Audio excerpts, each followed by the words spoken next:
Wow, indeed. What's trending, presented by BYU Food to Go, the MVP of your next event. BYU football head coach Sitake and his staff continue to crush the recruiting scene in the offseason. BYU announced the signings of brothers Bear and Tiger Bachmeier, transfers from Stanford. Everybody wants and needs to know, Jason, who in the world are Bear and Tiger Bachmeier? Why should BYU fans be excited about them? And what do they bring to the Cougar football program? Okay, let's start with Bear. Let's give you the breakdown on who Bear Bachmeier is. Four-star quarterback out of high school. He was the 28th ranked QB in the 2025 recruiting class, that according to 247 Sports. He enrolled at Stanford for the winter semester and practiced this spring. Freshman with 4 years of eligibility remaining, which is always good to hear, and then was heavily recruited by schools like Notre Dame, Alabama, Oregon, Michigan, and Georgia. So clearly highly coveted, and for BYU to be able to get him, knowing that you have Jake Retzloff for this year, that is a massive, massive get. Ooh, now all BYU needs is a lion to complete the Lions, Tigers, and Bears. Yeah. Oh, my. Yeah, Shep, okay. Read into that how you will. I think I will, as a matter of fact. Tiger Bachmeier, four-star wide receiver out of high school. As a freshman in 2023 at Stanford, he led the Pac-12 freshmen in receptions, receiving yards, 36 catches for 409 yards and 2 touchdowns. Chase Roberts told us in St. George, we're going to be okay, even though Keelan Marion leaves. Keelan was a great weapon for us. We're going to be okay. We have a couple of guys that we're going to sign. You have to think he knew about Tiger Bachmeier and felt good about this. He also had, mind you, speaking of losing Keelan Marion, a 90-yard punt return touchdown in Stanford's season opener in 2024. So maybe he's the guy that shows up on special teams as well to complement Parker Kingston there. Not saying he's going to take Parker's punt return job or kick return job, but nice to have some options there as well. Absolutely. This dude graduated from Stanford in 2.5 years. How do you graduate from Stanford in 2.5 years? He's got 2 years of eligibility remaining. The Bachmeiers are at BYU. Yeah. Well, and I think the last part of what you just said about Tiger is what has me most excited. You can look at the numbers and you know what talent is there and what he adds. But the fact that he was able to graduate as early as he did and be able to maintain 2 full years of eligibility, that it's not a 1 year and then his eligibility is done. The fact that if he wants to be here for 2 years, he has the option to be able to stay that long. That's what I like about this. And you know as well as I do, if everything plays out like we would expect, Jake Retzloff is your quarterback for the upcoming season, and then Bear Bachmeier will then be in line to go for that starting quarterback job. Tiger's going to want to play with his brother if that's the way this thing plays out. So you would expect that Tiger would be here for 2 years. Jason, my love language in transfer portal recruiting is multiple years of eligibility. If we were speed portaling, speed dating in the portal, and someone says, all I got's 1 year, I'm probably moving on to the next desk. Nice to talk with you. I don't think this is going to work out. But if you have multiple years of eligibility, let's get to know each other a little bit. By the way, that is a great idea. Do you think that there is speed portaling? Because let's be honest, that could work. I can actually see that happening because that's basically what you're doing. Listen, there are many that are not looking for a long-term commitment. Oh, yes. If you know right out of the gate this isn't going to work, just move on. Let's go. Let's go. Multiple years of eligibility. Now we're talking. Now we're talking. I love that Tiger brings that. This is a very exciting time for BYU. And fittingly, on Saturday, we had an opportunity to talk to Sitake about this, right? Yep.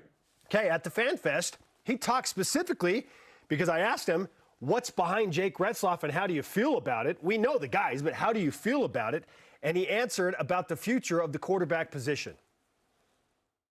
We want to get this QB factory up and running again, you know, and it was doing well for so long, but we want to make sure that we make it super quality, and that means that we have to have the best guys there, and we have to retain our best guys too. So in a time where there's an open transfer portal, people can just go wherever they want.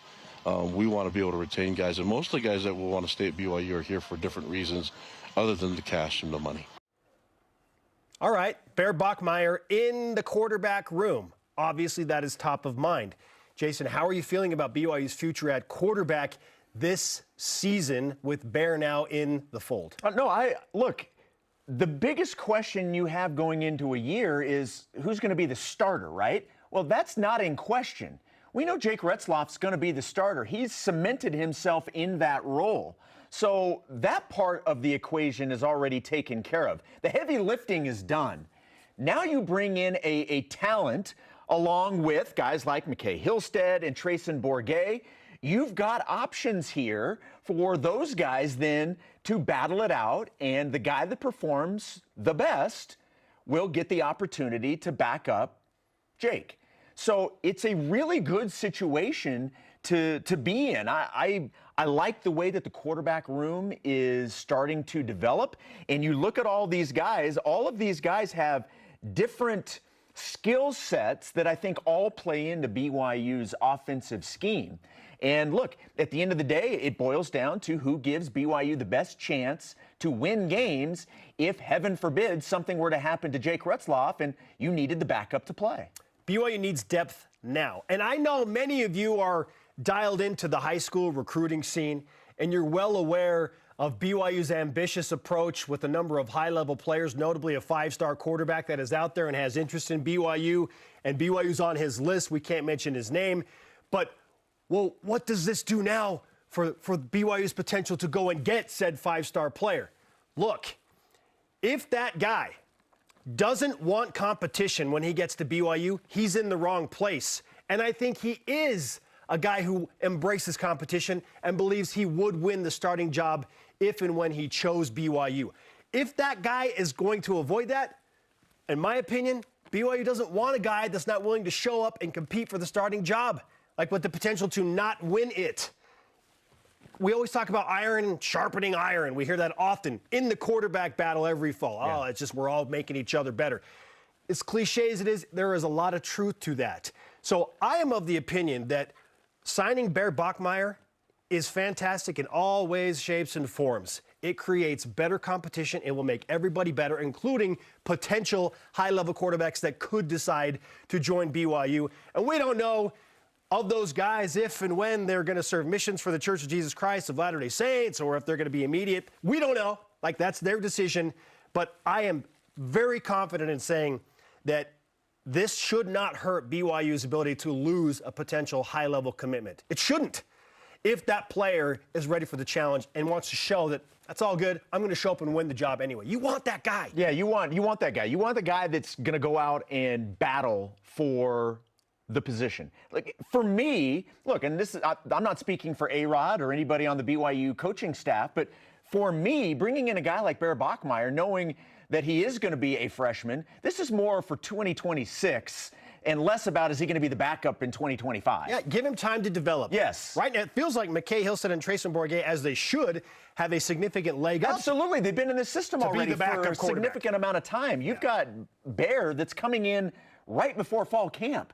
So now, granted, he was smart enough to get into Stanford, so his ability to be able to pick things up quickly are probably at a high level. Yes. But to me, it's more about 2026 and being the possible starter for BYU in 2026 and less about can he earn the backup job to Jake Retzloff this upcoming season. This adds another layer of intrigue to BYU football training camp, getting ready for the season. The position battle for the backup quarterback spot specifically is going to be on fire. Hey, and the backup quarterback spot's always the most popular guy. Popular dude on campus, no doubt about it.